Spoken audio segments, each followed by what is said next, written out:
dibebaskan. Sampai terjadilah takwil mimpi yang membuat raja membebaskan Nabi Yusuf alaihissalam. Tapi ada sebuah kisah unik. Ketika sang raja Al-Aziz menteri mengeluarkan Nabi Yusuf dari penjara, Nabi Yusuf nggak mau.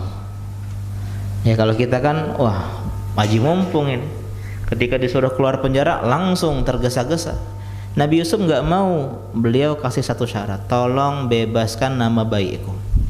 Karena saya sudah difitnah oleh ibu-ibu di negeri Mesir yang menggoda istri Al-Aziz, yaitu Zulaikha.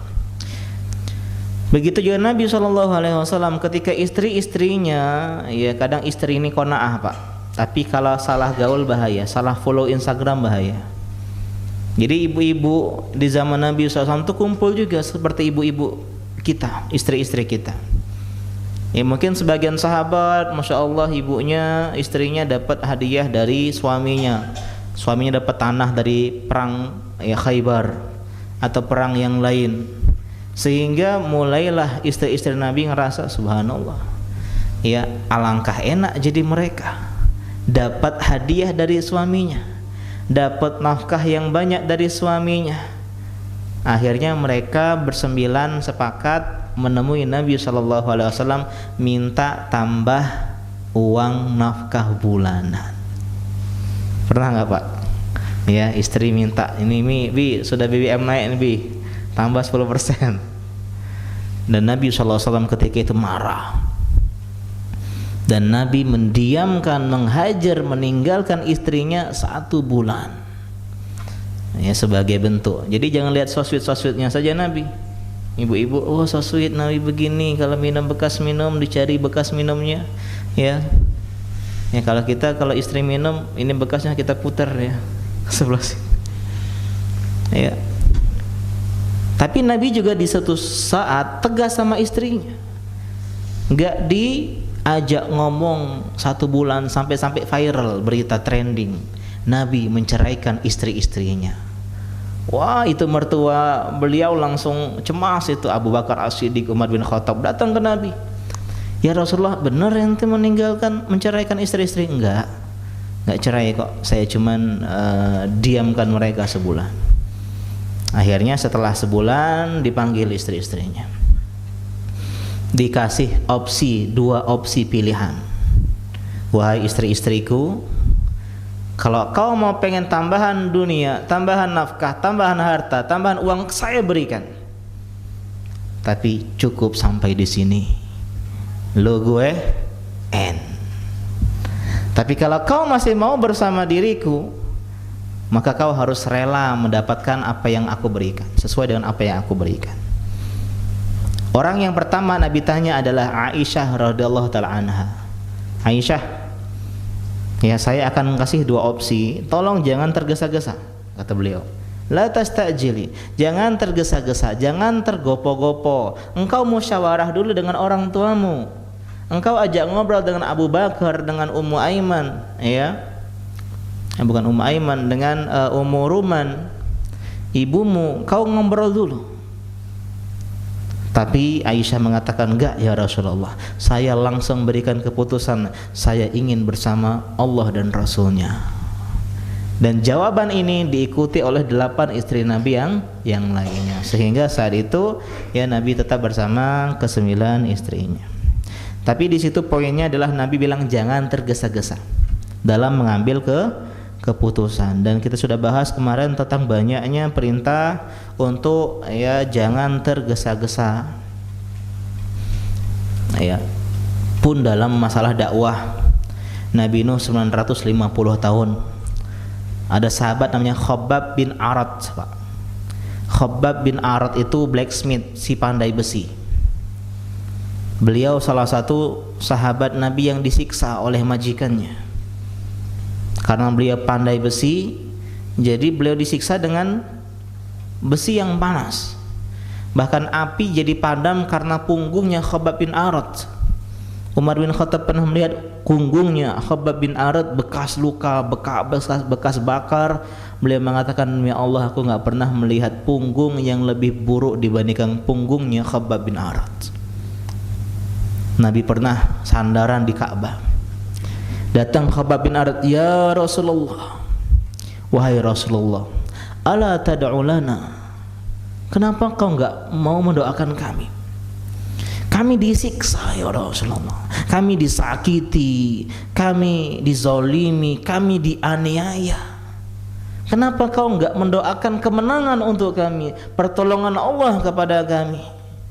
Mendengar ucapan Khabbab bin Arat tadi, langsung merah wajah Nabi SAW karena murka, karena marah. Beliau mengatakan, "Ya, demi Allah Subhanahu wa taala, orang sebelum kalian ini itu digergaji hidup-hidup dari atas kepala sampai belah dua, dibenamkan dalam bumi dan digergaji hidup-hidup. Tapi itu tidak membuat dia berpaling dari agamanya. La yasrifuhu an dinihi."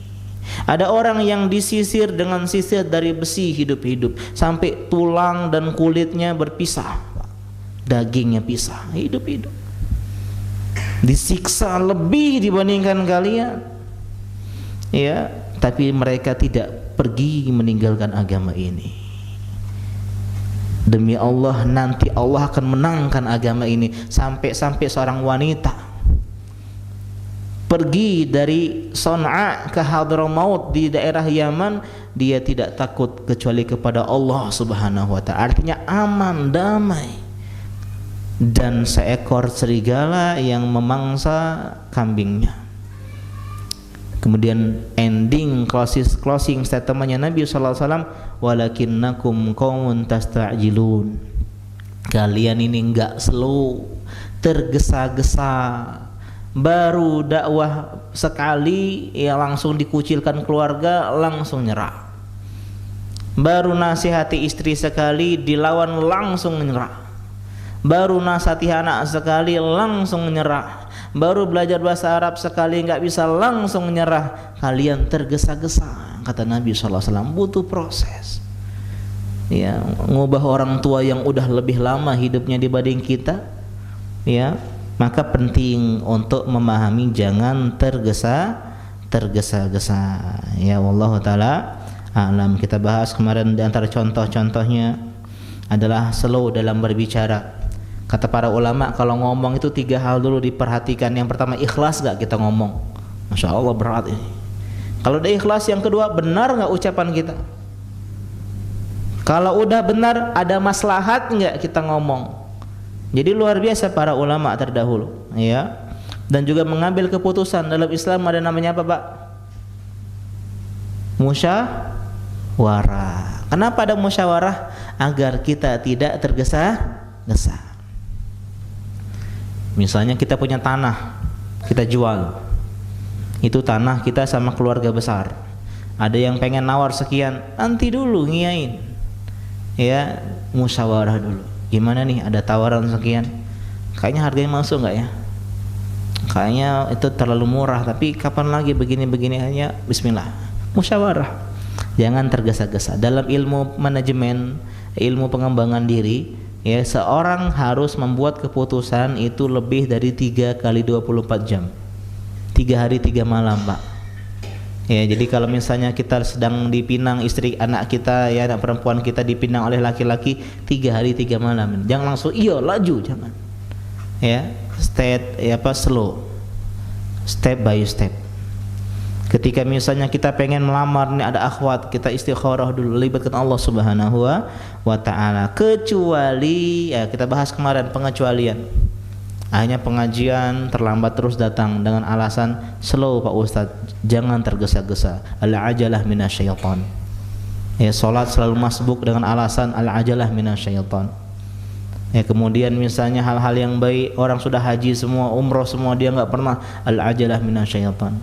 Usia dia 40 tahun ke atas, misalnya banyak akhwat yang mau nikah sama dia, mapan, sudah mapan, ganteng, nggak nikah-nikah, al-ajalah minasyaitan. Ini nggak tepat. Kenapa? Karena yang dimaksud dalam hadis ini adalah dalam urusan umum hukum asal. Dalam urusan, ya, segala sesuatu, kecuali ada pengecualian amal-amal akhirat. Kata Nabi dalam Abu Daud ya, disebutkan at-tu'adah fi kulli syai'. Ya at-tu'adah fi kulli syai'in illa fi amalil akhirah. Tergesa-gesa enggak boleh ya dalam segala hal. Kita harus tenang dalam segala hal kecuali dalam urusan akhirat. Dalam urusan akhirat kita harus bergegas, bersegera, jangan santai ya, santai. Kantum kan kemarin sakit nggak puasa Ramadan, udah 10 hari, santai bro, masih Rabiul Awal. Nanti ketika udah Rajab santai bro, Rajab, Sya'ban santai, slow. Akhirnya apa? Nggak sempat bayar qada Ramadan ya. Jadi dalam urusan akhirat kita bersegera. Kata Allah Subhanahu wa taala Ali Imran, wasari'u ila maghfiratin mir rabbikum wa jannatin 'arduhas samawati wal ard uiddat lil muttaqin. Bergegas menuju ampunan Allah, bergegas menuju surga yang luasnya seluas langit dan bumi, yang disiapkan oleh orang-orang untuk orang-orang yang bertakwa. Dalam ayat yang lain, ulaika yusari'una fil khairat, merekalah orang-orang yang berlomba-lomba. Kalau lomba-lomba itu yang paling cepat apa yang paling lambat, Pak? Yang paling cepat. Ya, yang namanya lomba-lomba itu yang paling cepat, lomba lari.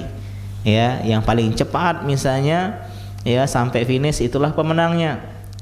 Lomba misalnya cepat tepat. Yang cepat mencet belnya dan tepat dalam menjawab. Lomba makan kerupuk.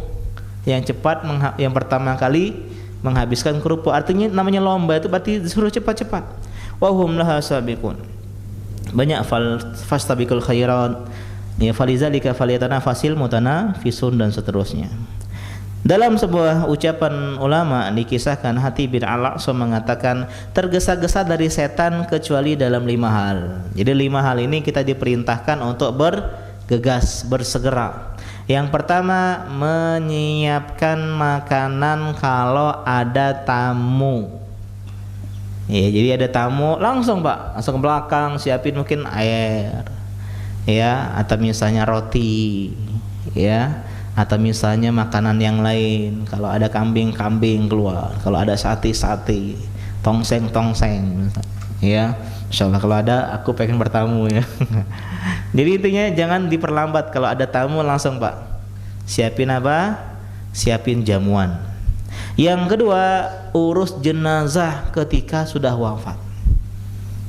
Jadi di antara kesalahan sebagian orang menunda-nunda penyelenggaraan jenazah dengan alasan anaknya belum datang Pak Ustadz. Di mana Pak anaknya? Anaknya di Bulgaria. Ya, subhanallah. Pak Bakti itu sebelum meninggal, ya, apalah tidak merasakan sang orang tua tidak akan merasakan bakti ketika kita datang. Sudah tiada. Yang penting doakan. Santri kami ya dari Balikpapan Pak, Kalimantan Selatan ya, Timur ya, iya Timur, jauh Pak Balikpapan ya. Ketika itu meninggal ibunya, dan ketika itu beliau belum vaksin, kemudian juga tiket pesawat juga nggak ada yang langsung, harus transit ke Jakarta sekian jam, sehingga beliau atas nasihat sebagian asatiza ya, dan juga orang tua keluarganya juga menyadari sudah bismillah, yang penting jadi anak yang berbakti, doakan ya, sedekah atas namanya ya, berbuat baik kepada orang-orang yang terdekat ya, yang ada yang dekat dengan orang tua kita ketika dia masih wafat dan masih hidup ya, doakan dia. Jadi banyak cara lain ya, banyak cara lain, segerakan. Inilah di antara bukti cinta.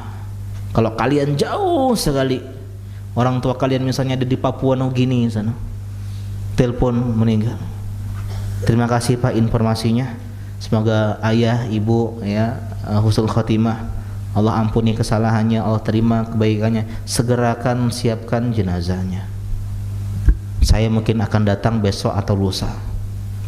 Kenapa? Karena mungkin jarak. Jangan dikuburkan, dulu, tunggu. Itu bukan cinta. Nyusahi wong. Ya, orang tua kulitnya udah bau. Ya, kalau udah sehari itu udah kaku, Pak. Baunya udah nggak enak lagi. Ya. Jadi itu di antara tanda cinta kita. Yang ketiga, menikahkan seorang gadis kalau kita punya putri jika sudah ketemu jodohnya. Karena memang Pak yang punya putri, tolong Pak berlomba-lomba sejak sekarang. Ya, saya di Palembang, di Prabu Mulih sama. Lebih banyak yang belum nikah itu perempuan. Sehingga laki-laki di atas angin. Sehingga laki-laki nggak butuh biro jodoh, nggak butuh comblang, akhwat banyak, tinggal seleksi. Ya, sehingga ketika seorang gadis yang mereka pasif menanti datang jodohnya, baik agama akhlaknya sekufu, udah jangan enti PNS dulu baru. Jangan Pak, jangan tunda-tunda. Kalau laki-laki punya kemampuan, perempuan tuh nggak butuh kemampuan. Perempuan tuh pasti mampu, udah balik siap nikah Pak. Yang bikin laki-laki itu susah menikah karena laki-laki banyak pertimbangan. Dia yang nafkahi, dia siapkan tempat tinggal, dia siapkan nafkah sehari semalam, dia harus berikan ini, berikan itu. Kalau perempuan mah tinggal beres, saya diangkut udah terima beres, ratu. Sehingga perempuan lebih siap menikah. Sehingga Nabi mengatakan, ya ma'syarus syabab, pemuda yang disuruh, pemuda, man istata'a minkumul ba'ah falyatazawwaj. Kalau kalian punya ba'ah, kemampuan finansial, kemampuan biologis, menikahlah. Ya. Jadi jangan Pak, kalau anak perempuan kita, adik perempuan kita udah ada yang datang baik-baik, bismillah, agama dan akhlaknya. Betapa banyak wanita yang menjadi perawan tua, mohon maaf, karena orang tua terlalu pilih-pilih. Sehingga dalam Islam tidak boleh seorang tua melarang anaknya menikah kalau sekufu dan baik agamanya. Oh tapi dia suku, itu nggak boleh, bukan alasan syar'i. Oh tapi dia nggak ganteng, anak saya cantik, nggak boleh. Oh tapi anak saya S2, dia SMA, nggak boleh. Kalau sang anak udah suka, kalau anak sudah suka, laki-laki sudah suka sekufu, Ustadz suka sama suka tapi preman, jangan. Ya, suka sama suka tapi ternyata bandit, jangan. Ya, ini baik agama akhlaknya dalam Islam, nggak boleh dilarang. Ya, kenapa? Karena tadi kasihan, kasihan. Yang keempat, melunasi hutang kalau sudah jatuh tempo. Tolong Pak, untuk menghindari sengketa, kalau ngutang itu kasih tempo. Ada teman kita mau ngutang, Ustadz pinjam 1 juta, ya, kapan balikinnya terakhir? Mungkin 6 bulan lagi Pak Ustadz. Ya siap. Gitu. Ya, hanya 6 bulan ada jatuh tempo aja berat. Ini 6 bulan, afwan Ustadz nggak bisa. Udah tambah 100.000, riba itu namanya. Dan ini Pak saran saya, daripada kita mengeluh, berkeluh kesah, kalau kita minjemin orang utang dan ternyata dia nggak bayar, ikhlaskan saja dan jangan pinjemin dia lagi. Iya, ikhlaskan. Ustadz nominalnya banyak, ya kalau nominalnya banyak, sudah, karena capek Pak. Sebenarnya utang tuh soal hati. Kalau seorang punya niat, hatinya ingin lunasi, pasti lunas meskipun 100 juta Pak. Tapi kalau dia nggak punya hati untuk melunasi, meskipun utangnya 10.000 nggak akan dia kembaliin. Ya, karena itulah Islam menganjurkan kita untuk apa? Melunaskan hutang, mengikhlaskan hutang. Ya. Dan yang terakhir adalah bertobat setelah berbuat dosa.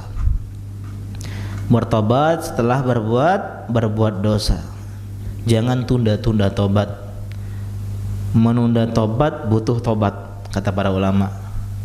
Ya, Allah taala alam dalam Hilyatul Aulia. Jadi ini tentang masalah slow. Jangan tergesa-gesa sambungan dari pekan yang lalu. Sekarang kita berpindah ke hadis yang ke-32. An Aisyah radhiyallahu taala anha, dari sahabiyah yang mulia, salah satu dari istri Nabi sallallahu alaihi wasallam, ya putrinya Abi Bakar As-Siddiq, satu-satunya istri Nabi yang dinikahi dalam keadaan perawan atau gadis, yaitu Aisyah radhiyallahu taala anha. Dinikahi ketika usianya 6 tahun dan berumah tangga ketika berusia 9 tahun. Dan tidak ada orang-orang Arab jahiliyah mencela, orang-orang Quraisy mencela Nabi karena menikahi 6 tahun, enggak ada. Karena zaman dahulu itu bukan aib, Pak, sampai sekarang pun bukan aib. Ya. Tapi bedakan antara zaman dulu zaman sekarang. Zaman dulu 9 tahun sudah haid, Pak, 3 SD. Sudah haid dan udah mampu untuk menikah. Jadi sebenarnya ukuran mampu menikah itu haid bagi perempuan, balik bagi laki-laki. Kalau anak kita 1 SMP sudah balik, sebenarnya dia sudah bisa hidup sendiri. Ini antara kesalahan sebagian pendidikan, kita itu enggak mengajarkan cara bertahan hidup, Pak. Ketika kita meninggal, anak kita enggak bisa apa-apa, nunggu bapak baru, ya. Jadi dari sekarang ajarinlah cara berjualan, ya, keahlian misalnya. Biar apa? Biar ketika dia SMP udah siap untuk cari uang. Ya, wallahu taala a'lam. Ini Aisyah radhiyallahu taala anha, sahabiyah yang mulia. Beliau mengatakan qala Rasulullah sallallahu alaihi wasallam, bahwasanya Rasulullah sallallahu alaihi wasallam bersabda, asyu'mu su'ul khuluq. Pesimis adalah akhlak yang buruk.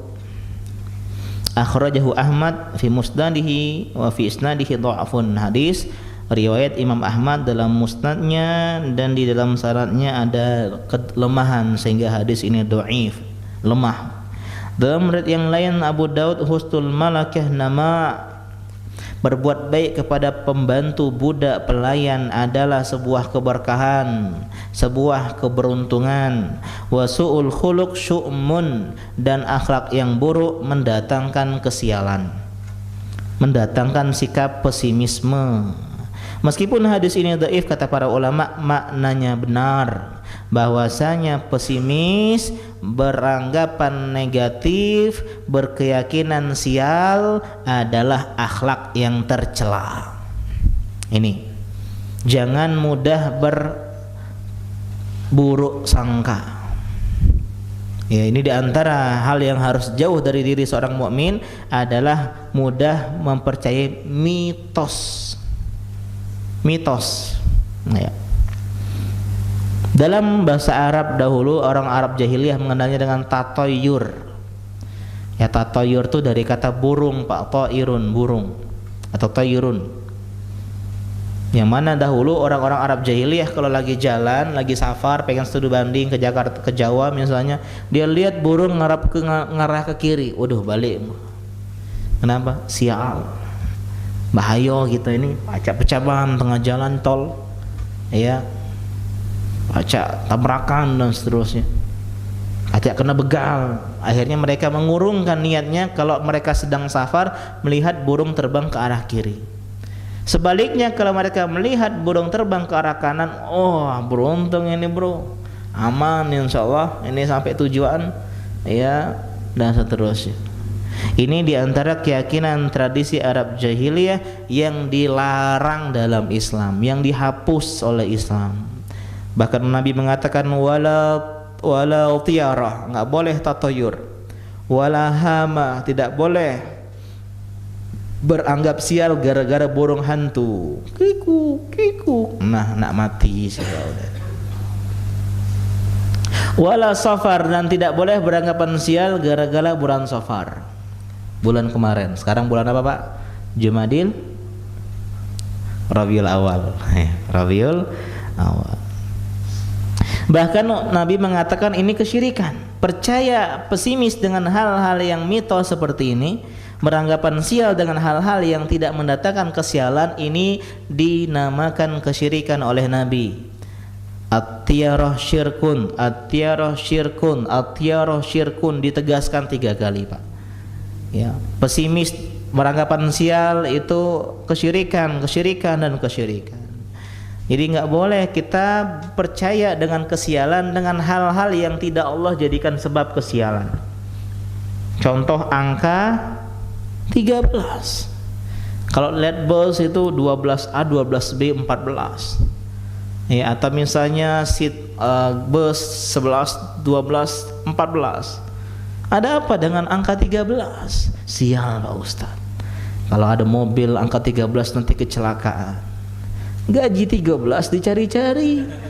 Ya, itu kan udah adil, udah objektif.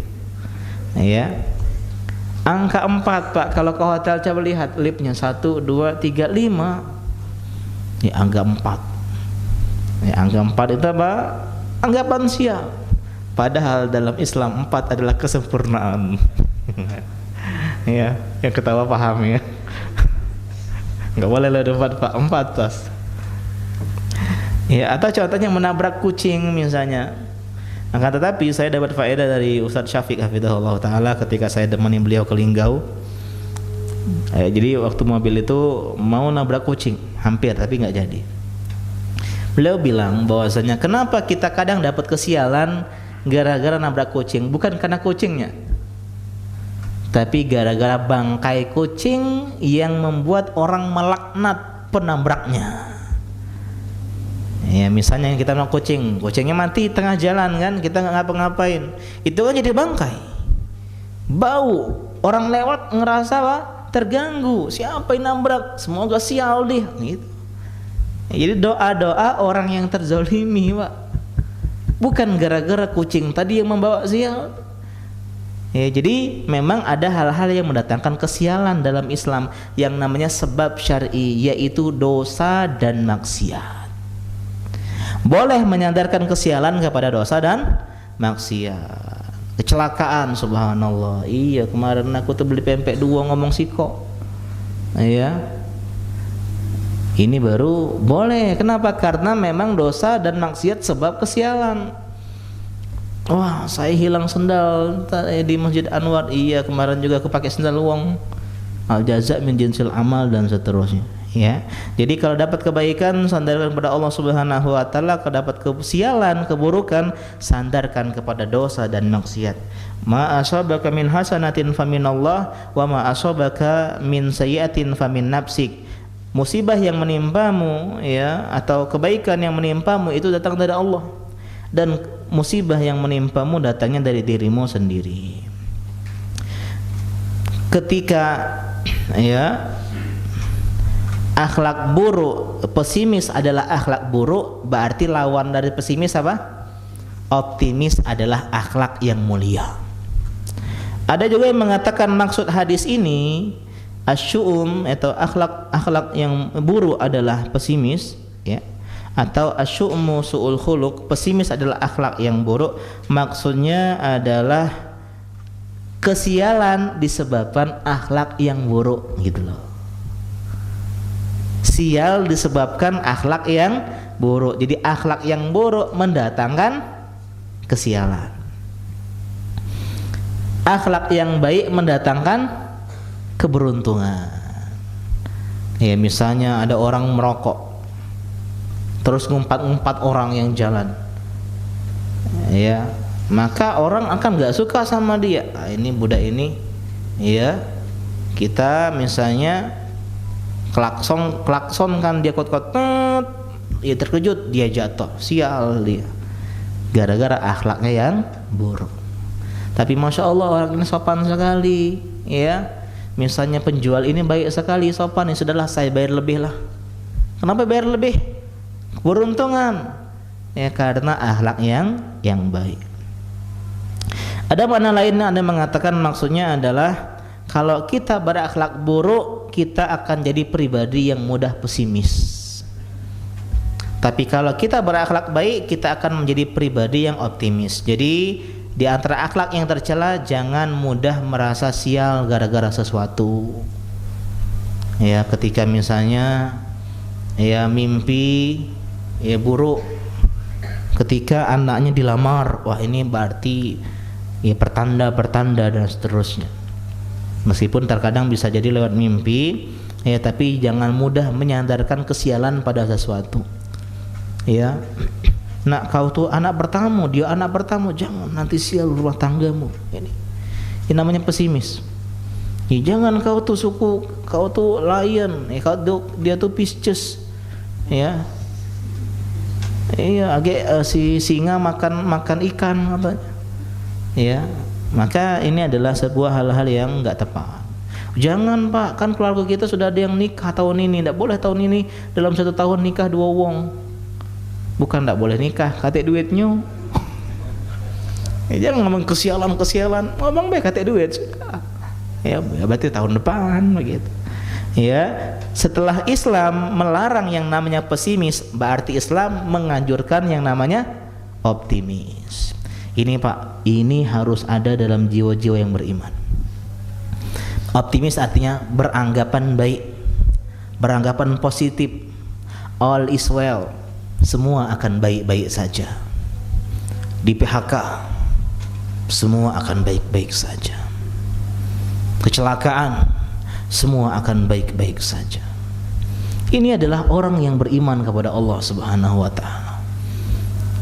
BBM naik, semua akan baik-baik saja. Istri pergi, semua akan baik-baik saja. Anak masuk rumah sakit, semua akan baik-baik saja. Hilang anak, semua akan baik-baik saja. Selalu berbaik sangka sama Allah Subhanahu wa taala. Ini level yang tinggi, Pak. Dan ini dicintai oleh Nabi sallallahu alaihi wasallam. Karena Rasulullah sallallahu alaihi wasallam yujibuhu fa'al. Nabi itu suka sikap optimis. Sahabat tanya, apa sih al-fa'al, tafaul, sikap optimis? Kata Nabi, al-kalimatu thayyibah, ucapan yang baik. Masya Allah, anak aku ya, insya Allah jadi anak yang soleh.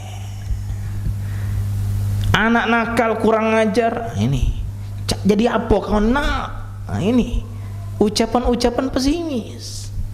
Hanya anaknya ngerasa, oh aku ini tak kate, aku tak pacak banggakan uang tua. Hanya nakal deh, karena ucapan-ucapan yang tidak baik tadi. Tapi ketika seorang mengajarkan kalimat thayyibah, ucapan yang baik, itu akan menjadikan seorang optimis.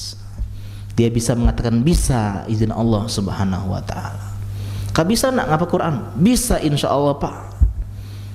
Belajar bahasa Arab? Bisa. Saya 40 tahun Pak Ustadz, bisa nggak saya menghafal juz amma? Bisa insya Allah. Iya Pak Ustadz, optimis. Kalau 40 tahun kau nih, aku 20 tahun udah baca. Iya ya udah belajar. Kalimat-kalimat yang tidak baik Pak.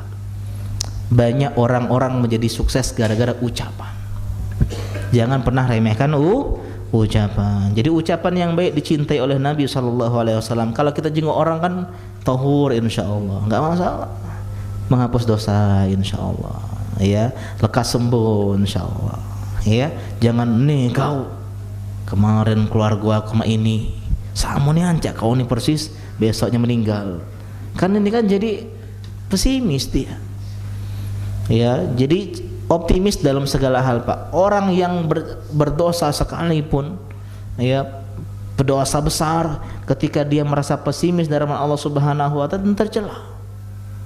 Baca dak aku ribu taubat ya, baca. Apa yang menghalangi? Allah Maha Pengasih, Maha Pengampun, Maha Penyayang. Ini ucapan-ucapan yang indah Pak. Ya, jangan pernah kita membunuh mimpi orang gara-gara ucapan yang buruk. Kita nggak akan pernah tahu. Jadi pakai insya Allah. Insya Allah saya akan menjadi penghuni surga. Insya Allah saya bisa menyelesaikan Kitabul Jami' Bulughul Maram di Anwar ini. Insya Allah saya bisa jadi orang yang sukses, orang kaya, dan saya akan menjadi orang yang donasi tanpa mikir sisa saldonya berapa. Ya, ini. Jadi hendaklah berbaik sangka. Kenapa optimis? Kenapa kita harus berbaik sangka sama Allah? Karena kata Allah, ana inda zonni abdi bi, saya sesuai prasangka hambaku. Kalau kita berbaik sangka sama Allah, Allah akan memberikan apa yang kita persangkakan. Ya, karena itulah terkadang mitos itu benar. Terkadang mitos itu benar Pak, sebagai ujian. Nabrak kucing, celaka besoknya dia.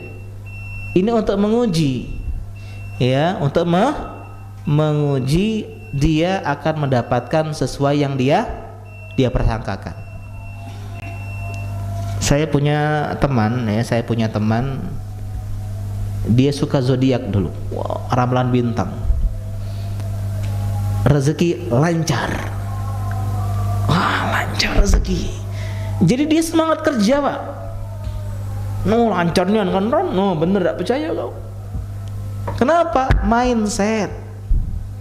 Lihat zodiak rekenci, rezeki, mampet rezeki, dia jadi malas kerja, buka toko malas-malasan. Ini sebenarnya terkadang terjadi apa yang kita prasangkakan tuh karena mindset kita sendiri, Pak.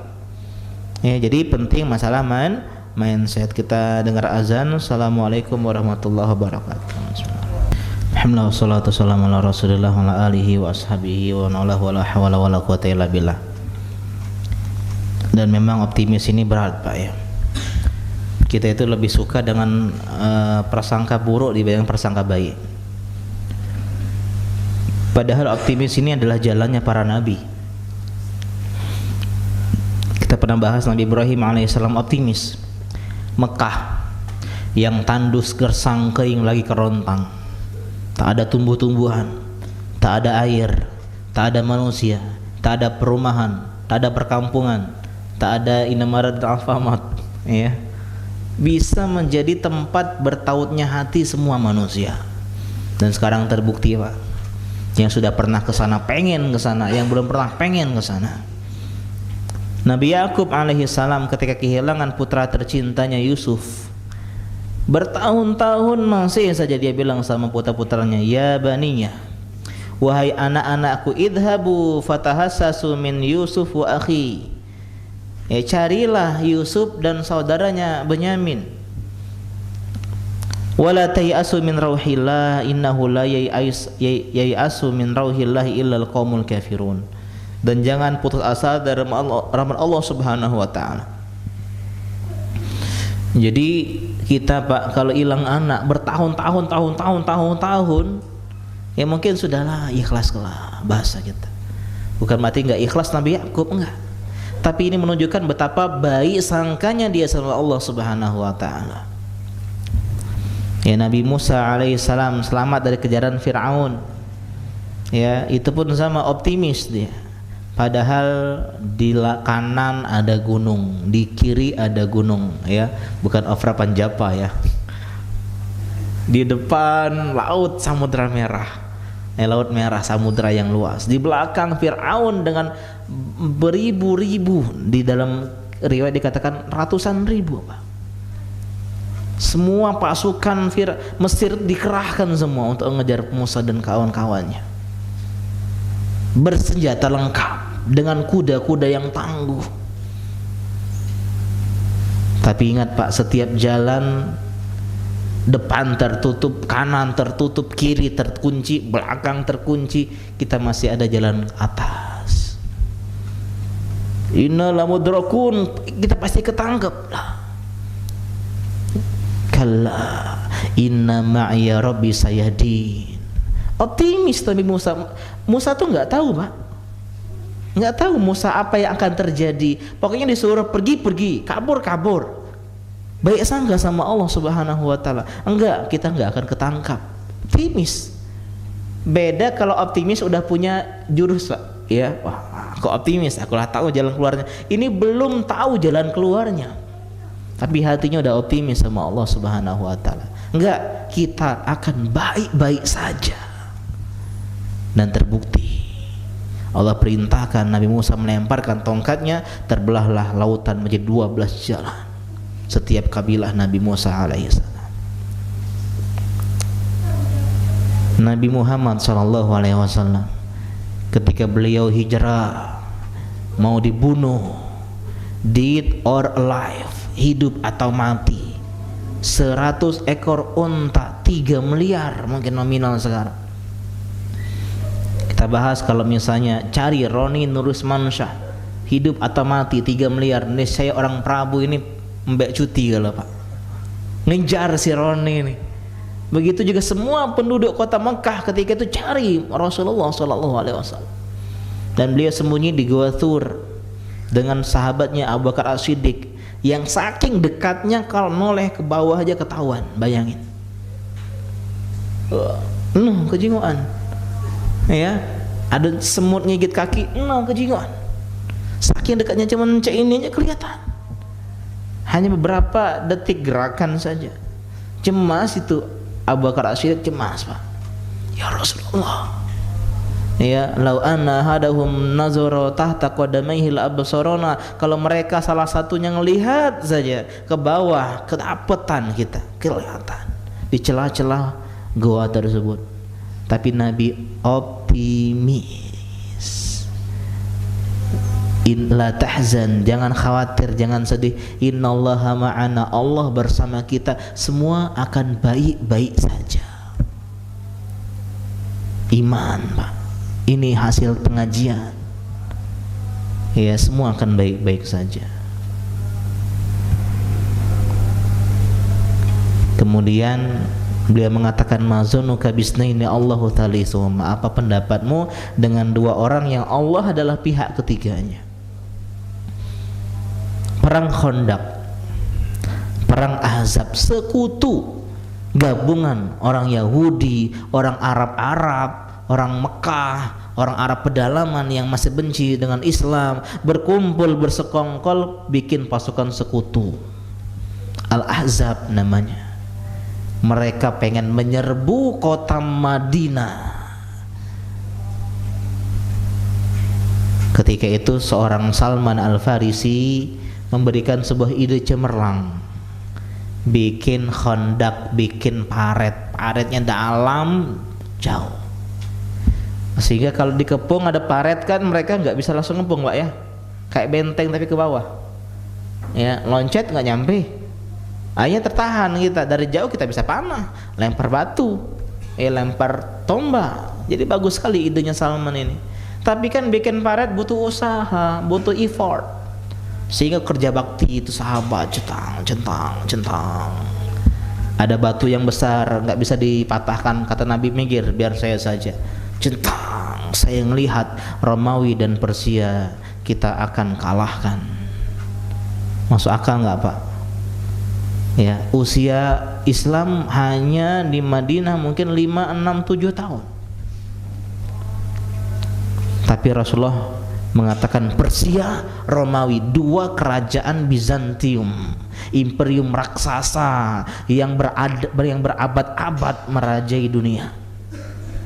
Sahabat nanya, mungkin nggak? Enggak, sahabat juga punya optimisme. Ya Rasulullah, siapa dulu yang kita akan taklukkan? Bukan, mungkin enggak kita menaklukkan Persia? Mungkin enggak kita menaklukkan Romawi? Enggak. Siapa dulu? Padahal di depan sudah ada musuh, mikirnya jauh ke depan. Optimis tadi. Kata beliau Persia. Dan terbukti sampai sekarang Persia nggak ada, Kak. Sehingga mereka berubah nama menjadi Iran Syiah Rafidhah. Kalau Romawi masih ada, ya, Vatikan Roma. Nanti anak-anak kita nanti yang akan menaklukkannya, ya. Jadi Nabi berbaik sangka sama Allah Subhanahu wa taala. Husnuzon sama Allah Subhanahu wa taala. Impossible, ya, nothing, impossible is nothing, ya. Ini bagi hati-hati yang berbaik sangka sama Allah Subhanahu wa taala, meskipun secara teori berat, Pak. Secara teori gampang, secara praktek berat. Ya, anak sakit, istri sakit, ya, rumah sakit, katik duit, di PHK. Ngomong semua akan baik-baik saja. Subhanallah. Kena tampar gitu. Kalau baik-baik. Tapi disitulah namanya ujian, Pak. Ujian orang beda-beda. Ada ujiannya rumah tangga, ada ujiannya finansial, ada ujiannya teman, ada ujiannya sakit, ada ujiannya banyak. Dan ingatlah, orang yang selalu kembali kepada Allah Subhanahu wa taala akan selalu optimis. Ka'ab bin Malik dikucilkan satu kota 50 hari, datang surat ajakan dari orang raja kafir yang menjanjikan kemewahan dan kemegahan dunia. Optimis beliau akan ada jalan keluar. sehingga datanglah berita bahagia, Allah terima tobatnya Ka'ab bin Malik, sujud syukur beliau. Ya, baik sangka. Nabi Ayub alaihissalam sakit kulit, Pak. Dulu dia orang kaya, hartanya banyak, punya anak, punya hewan ternak, hilang semua. Jadi miskin, melarat. Istrinya pergi, anaknya meninggal. Ya, bahkan punya penyakit kulit yang tidak ada orang yang merawatnya kecuali istrinya Rahmah saja. Bertahun-tahun, belasan tahun, dan riwayat mengatakan belasan tahun. Tapi beliau optimis beliau akan sembuh. Ya, ini diantara akhlak yang terpuji, ya, yaitu optimisme, dan akhlak yang tercela adalah pesimis. Di dalam segala hal lihat sisi baiknya. Ketika sedang makan ikan, Pak, makan ikan, kena tulang, kita ngomong apa? Banyak nian tulangnya. Padahal ikan mana yang banyak tulangnya? Masih banyak dagingnya. Cuman kita hanya mikirin negatifnya, tulang. Aduh, kena tulang, tidak apa-apa, masih banyak dagingnya. Nah itu, ya, ini masalah mindset, Pak. Masalah baik sangka sama Allah Subhanahu wa Ta'ala. Dan ini butuh pembiasaan. Orang yang sering ya hidup yang susah, susah lain, tidak mungkin aku nih kaya, tidak mungkin sukses, tidak mungkin ini malah hidup aku nih, mungkin tidak bisa bahasa Arab, sudahlah aku nih Iqra 1 bela. Ini orang-orang yang pesimis dari jalan kebaikan. Berjuang, Pak, berjuang. Semoga Allah Subhanahu wa Ta'ala jadikan kita orang yang optimis dan kita wafat di atas ya diri terbaik kita, sosok terbaik diri kita. Kita ambil sedikit hadis yang ke-33 dari Abi Darda radhiyallahu taala anhu. Beliau bernama Uwaimir, julukannya Hakimu hadhil ummah, orang bijaknya umat ini. Beliau berkata, qala Rasulullah sallallahu alaihi wasallam, innal la'anin la yakununa syufa'a wala syuhada yaumal qiyamah. Orang yang suka melaknat, mengutuk, ya, maka dia tidak akan menjadi orang yang memberi syafaat di hari kiamat, dan tidak akan menjadi orang yang memberikan persaksian di hari kiamat. Akhrajahu Muslim. Hadis ini sahih, riwayat Imam Muslim. Jadi hadis ini menyimpulkan ada dua akibat buruk kalau kita banyak laknat orang, Pak. Lisan kita nggak dijaga, ngomong keji, ya, maka kita tidak bisa ngasih syafaat. Padahal semua orang beriman akan bisa beri syafaat, Pak. Ya, jadi bertemanlah dengan orang-orang beriman. Jadilah orang yang beriman. Kenapa? Mereka punya syafaat. Jadi jangan dikira yang punya syafaat itu hanyalah para nabi, hanyalah malaikat, hanyalah orang-orang syuhada yang mati gugur di jalan Allah. Enggak. Orang beriman juga punya syafaat, tapi syafaatnya orang yang syahid di jalan Allah itu lebih banyak, gitu loh. Ya, dalam hadis dikatakan syuhada itu 70 orang dari ahli kerabatnya. Karena itulah ibu-ibu di zaman Nabi suka suaminya berjihad, anaknya pergi berjihad. Kenapa? Berharap mendapatkan syafaat dari suami atau anaknya. Ketika datang kabar tentang kematian suami dan anaknya, alhamdulillah yang telah memberikan kesempatan memberikan syafaat kepada keluarganya. Ya. Dan insyaallah kita bahas pada pertemuan selanjutnya tentang masalah syafaat, apa dapat syarat mendapatkan syafaat, ya, dan syafaat itu terbagi jadi apa saja. Insyaallah kita bahas pada pertemuan selanjutnya. Wallahu taala alam. Silakan kalau ada pertanyaan, ya, baik di luar materi maupun di sesuai dengan materi. Ya, silakan, Pak. Utang tadi.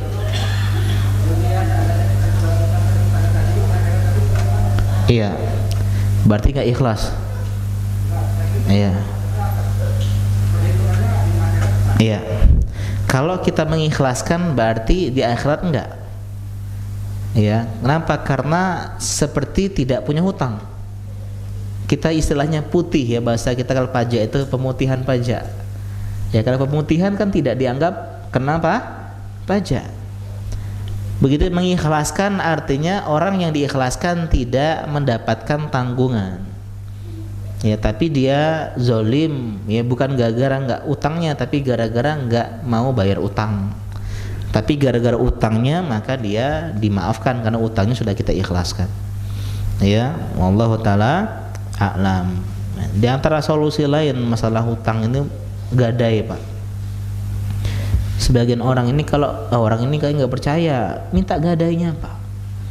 Ya, misalnya, ya mau minjem utang, ya, bisa gadai apa? Oh, gadai apa ya? Oh, saya punya ini nih, komputer di rumah, jarang dipakai, ini saya bawa nih gadai. Ya dah, siap 3 bulan ya.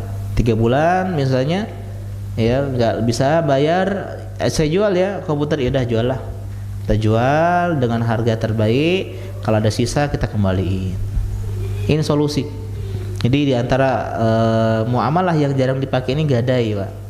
Taunya gadai ini langsung pegadaian, Bang. Enggak. Ya gadai itu bisa di antara kita, bisa. Ya, tapi ada syarat ketentuan tentang masalah fikih gadai. Ya, wallahu taala a'lam. Dan ingat, Pak, pahala mengikhlaskan utang itu banyak. Ya, sedekah. Memberi pinjaman saja nilainya sedekah, Pak. Dalam sebuah hadis kalau kita meminjamnya orang 2 kali seperti sedekah sekali. Contoh misalnya teman kita pinjam 1 juta, dia balikin. Ya, kita pinjamin dia balikin. Nanti dia minjam lagi 1 juta, kita pinjamin dia balikin. Seperti kita memberi sedekah dia 1 juta sama dia. Padahal uang kita nggak habis, nggak hilang. Ya, keutamaan memberikan sedekah. Kalau memberikan sedekah, memberikan utang saja baik, apalagi memberikan kemudahan dalam memberikan utang. Kata Nabi, ya samahan, ya rahimallahu mra'an samahan idza qada samahan idza qada. Semoga Allah merahmati orang yang mudah ketika menagih hutang. Bro, udah tempo nih, bisa, oh nggak bisa 10, ida bulan depan nggak masalah. Bulan depan lagi, oh udah masalah. Sudah, ikhlaskan aja, bismillah ya. Cuma bermanfaat. Ya, udah. Ini Allah rahmati, Allah rahmati. Wallahu taala a'lam. Kalau kita nagih-nagih terus, saya pernah punya teman ya, dia mungkin agak ditipu ya. Dia pinjemin belasan atau puluhan juta, Pak, sama temannya. Ternyata temannya ini ya, akhirnya nggak bayar. Ya apa, ngeles sana sini, ngeles sana sini, ngeles sana sini. Padahal dia beli mobil, dia beli ini, makan hati juga. Hanya ngeluh terus, ya curhat itu ngeluh. Saya sarankan, ya ikhlas, udah susah ikhlas banyaknya nominalnya, ndak ridho aku dunia akhirat gitu. Sampai udah lama dia sudahlah Pak Ustaz, ikhlaslah baik, lebih aman hati, tidak ngeluh. Duit itu hilang di uang, sudah anggap aja demikian ya. Makanya hati-hati dalam meminjami. Antum tahu Raditya Dika ini bukan masalah apa, dia punya konsep ekonomi yang bagus. Dia nggak mau minjemin uang karena banyak persahabatan jadi pisah gara-gara uang. Jadi kalau ada yang pengen pinjam uang, dia bilang kau bisa ngasih saya apa, gitulah. Jadi bukan utang piutang tapi kerjasama. Ya, aduh apa ya, saya ini jualan ini Pak Ustadz, udah aku beli aja jualan kau gitu. Misalnya dia butuh 1 juta, ini jualannya 1 juta, ini saya. Atau misalnya kau bisa Pak, kau bisa mijit nggak? Bisa mijit, udah pijit sebulan ya, setahun sebulan sekali pijit. Jadi apa? Jadi tidak ada perasaan mengutangi, tapi kolaborasi. Ya, Allah taala a'lam. Ya. Ya, demikian mungkin satu aja pertanyaannya, sudah 7:30 ya. Ya, semoga kita bisa Allah mudahkan bagi yang ngutang untuk bayar utang. Tolong Pak, kasihan yang minjemin kita uang, itu baik sama kita dan itu adalah hak kita ya. Makanya di antara caranya biar bayar utang tuh jangan jadikan sisa utang itu.